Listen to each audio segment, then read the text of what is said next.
Sur autoroute, la vitesse influe sur la fatigue. Oui, réponse A. Non, réponse B.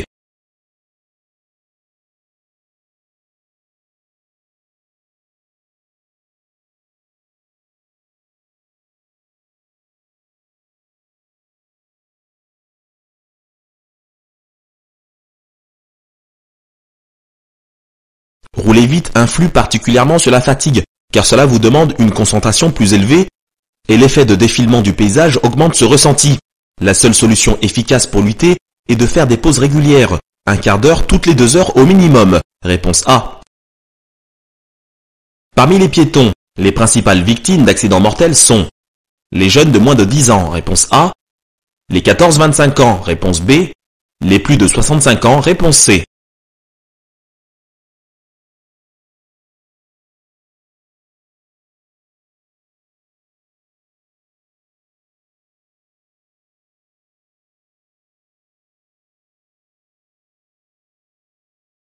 Les piétons de plus de 65 ans sont les principales victimes d'accidents mortels, puisqu'ils représentent 52% des piétons tués en France en 2014. Ces personnes ont moins de réactivité sur la route et ont plus de difficultés à guérir de leurs blessures. Il faut y être particulièrement vigilant. Réponse C.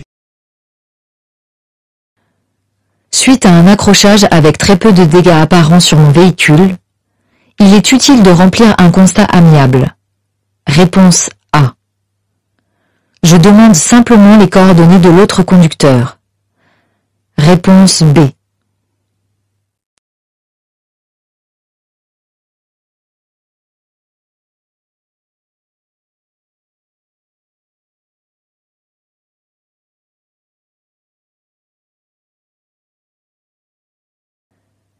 Lors d'un accrochage, les dégâts ne sont pas toujours visibles.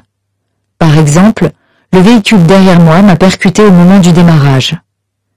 Il se peut que je constate uniquement une petite marque au niveau du pare-choc de mon véhicule. Mais finalement, après ouverture, le coffre ne se referme plus car il s'est déformé. Dans ce cas, si je n'ai pas fait de constat amiable, l'autre conducteur aura sans doute des difficultés à reconnaître sa responsabilité. Le constat permet l'expertise par un professionnel qui fera l'état des lieux des dégâts non apparents. Réponse A. Avant de démarrer, je règle en premier lieu le volant. Réponse A. Le siège. Réponse B. Les rétroviseurs. Réponse C. La ceinture. Réponse D.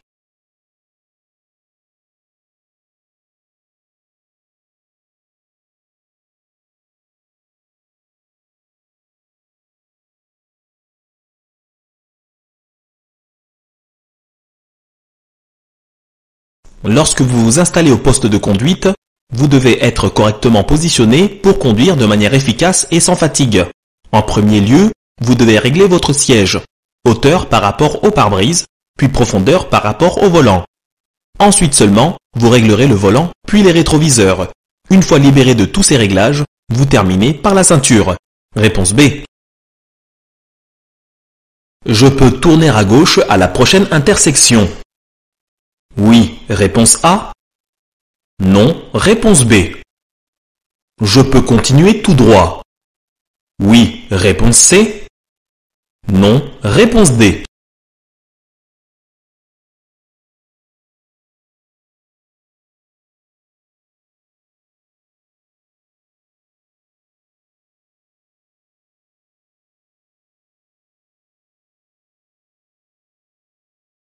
Vous circulez sur une route à double sens de circulation, sur laquelle vous pouvez clairement continuer tout droit en restant sur cette voie ou tourner à gauche en empruntant la voie de stockage réservée à cet effet.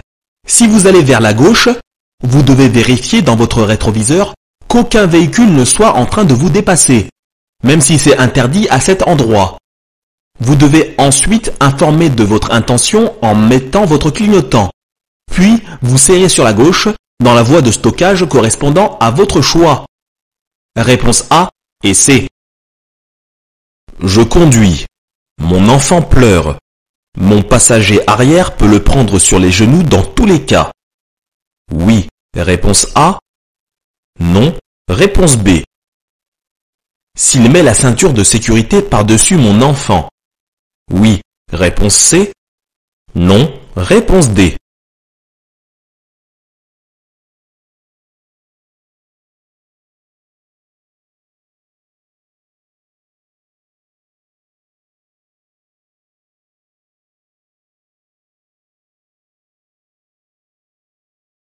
Lorsque vous êtes en circulation, chacun de vos passagers doit occuper une place et être attaché.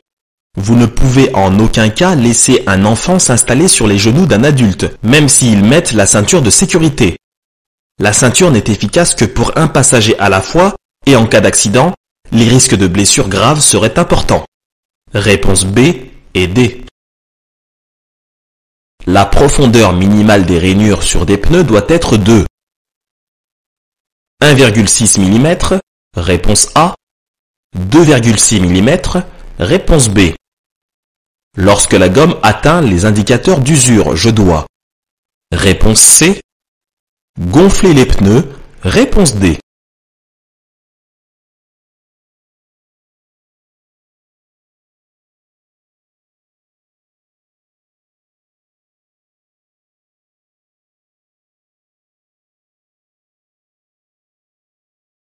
La profondeur des rainures principales des pneus ne doit pas être inférieure à 1,6 mm.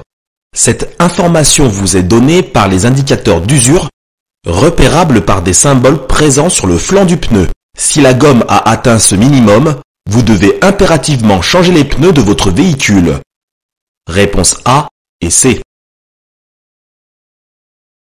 Sur autoroute, les véhicules de transport de voyageurs sont limités à 90 km/h, réponse A, 100 km/h, réponse B.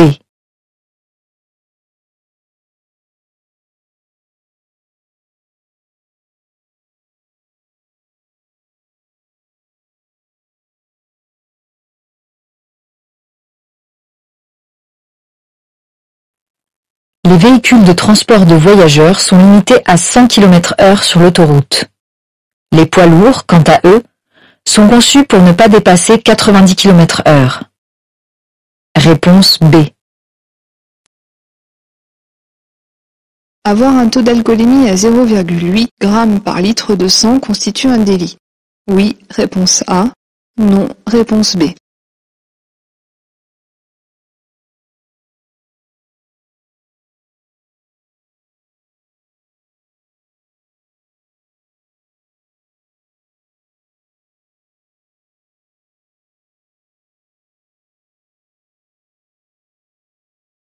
Conduire avec un taux d'alcoolémie égal ou supérieur à 0,8 g par litre de sang ou 0,40 mg par litre d'air expiré constitue un délit, qui peut être sanctionné par un retrait de 6 points, une forte amende pouvant aller jusqu'à 4 500 €, une immobilisation du véhicule et une suspension, voire une annulation de permis. Réponse A. En cas de forte pluie, je peux utiliser les feux de croisement, réponse A, les feux de position, réponse B, les feux de brouillard avant, réponse C, les feux de brouillard arrière, réponse D.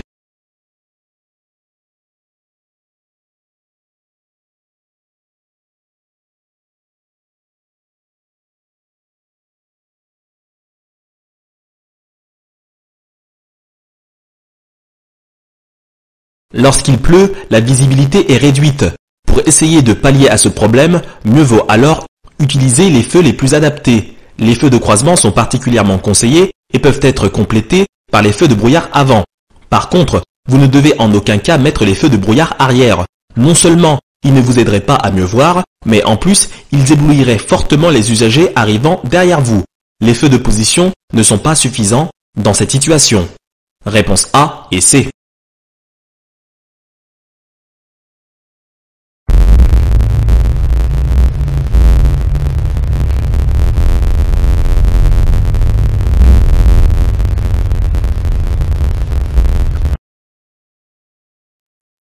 Je klaxonne. Réponse A. Je passe. Réponse B. Je m'arrête. Réponse C.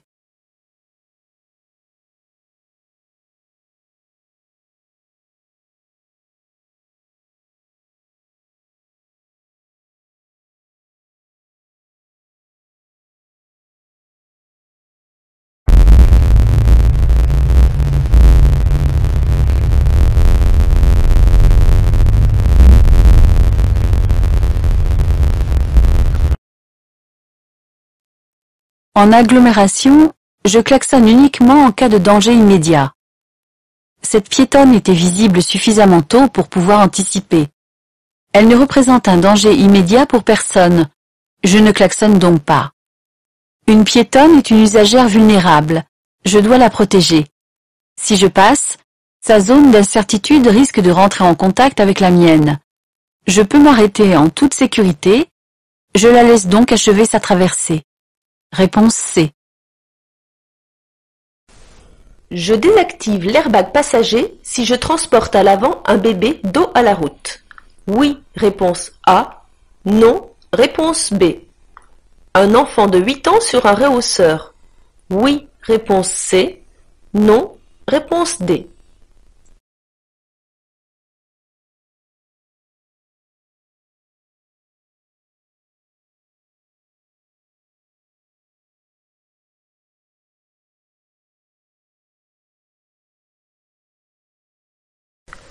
Transporter un enfant en voiture est une responsabilité.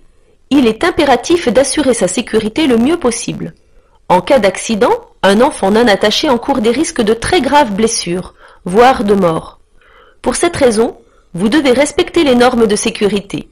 Le siège bébé doit être fixé correctement dans la voiture, à l'avant comme à l'arrière. Le bébé doit être attaché correctement dans son siège. S'il est placé à l'avant, dos à la route, l'airbag passager doit obligatoirement être désactivé. Un enfant de 8 ans, quant à lui, ne peut être transporté à l'avant sur son rehausseur qu'à titre exceptionnel. Par exemple, s'il n'y a pas de siège à l'arrière ou si tous les sièges sont occupés par de plus jeunes enfants. Dans ce cas, l'airbag passager ne constitue pas un danger, mais un système de sécurité supplémentaire en cas d'accident. Il ne doit donc pas être désactivé. Ces éléments de sécurité doivent être respectés, quelle que soit la distance à parcourir. Réponse A et D. Je souhaite continuer tout droit. J'utilise indifféremment la voie de droite ou de gauche. Réponse A. Je dois circuler à droite. Réponse B. Je dois circuler à gauche. Réponse C. Je peux utiliser la voie de gauche pour dépasser. Réponse D.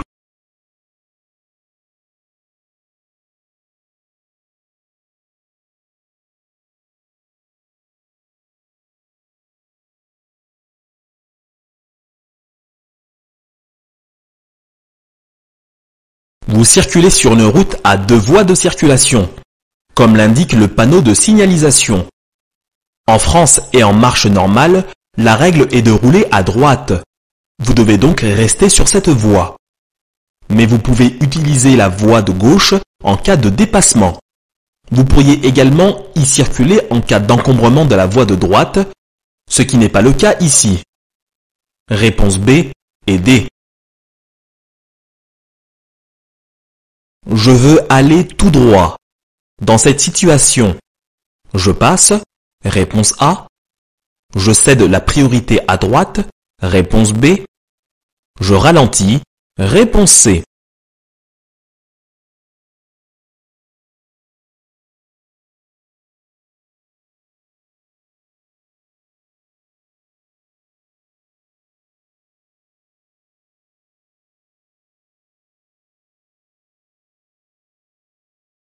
Vous arrivez à une intersection sur laquelle on vous doit le passage, comme le stipule la signalisation.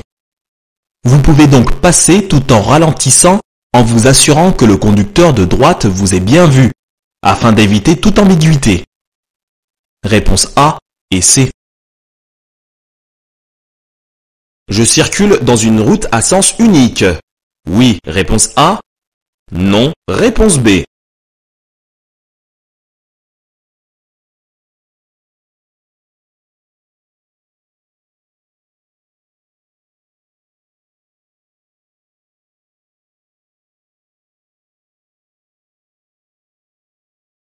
Vous circulez sur une route à sens unique, comme la signalisation horizontale vous l'indique. Vous pouvez aussi repérer que les véhicules sont stationnés dans le même sens, qu'ils soient positionnés à droite ou à gauche. Réponse A.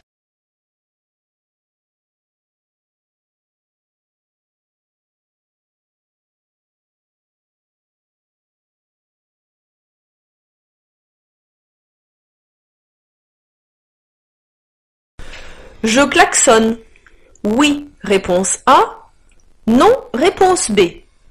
Je serre à gauche et avance juste derrière le véhicule noir. Oui, réponse C. Non, réponse D.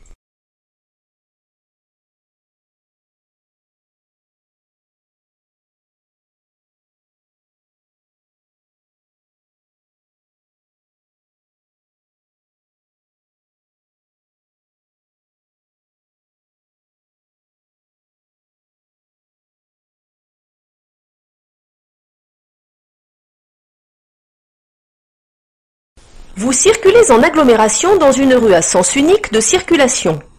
Vous avez pu constater que le feu est rouge. Le véhicule noir est arrêté à un endroit mal approprié puisqu'il se trouve au-delà de la ligne d'effet des feux. Sur votre droite, une conductrice vient de monter dans son véhicule, mais a laissé la portière grande ouverte, puis est redescendue. Vous ne connaissez pas son intention et elle ne vous a pas regardé, ne serait-ce que pour vous montrer qu'elle avait bien tenu compte de votre présence.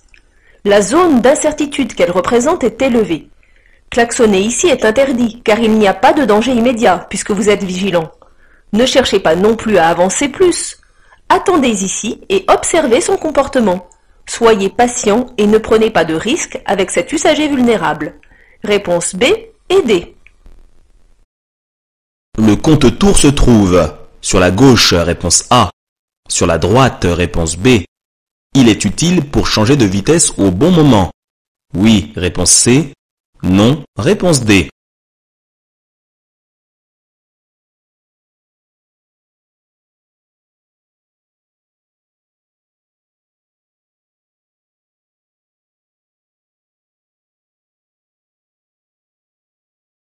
Le tableau de bord peut donner des indications différentes d'un véhicule à l'autre. On y trouve systématiquement le cadran indiquant la vitesse du véhicule, comme le cadran sur la droite. La plupart des véhicules sont également équipés d'un cadran compte-tours, comme on le voit ici sur la gauche. Celui-ci indique la vitesse de rotation du moteur. Le conducteur peut s'en servir pour choisir le bon rapport de vitesse. On peut parler de conduite économique. Réponse A et C.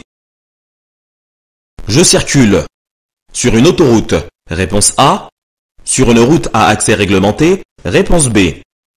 La vitesse est limitée à 110 km/h. Réponse C.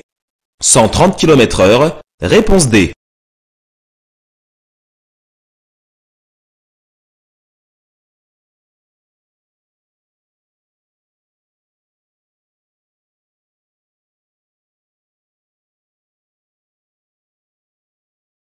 Vous circulez sur une autoroute, comme le panneau d'indication écrit en blanc sur fond bleu en témoigne, ainsi que la cartouche rouge le surmontant. En l'absence d'indication contraire, la limitation de vitesse sur ce type de route est de 130 km/h. Mais ici, elle est imposée à 110 km/h, comme l'indique la signalisation lumineuse dynamique. Réponse A et C.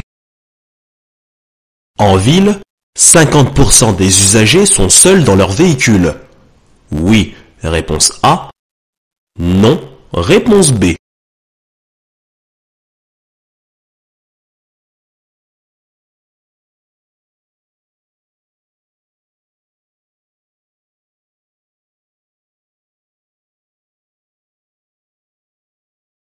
On estime pas seulement à 50, mais à 80% le pourcentage de conducteurs voyageant seuls en voiture.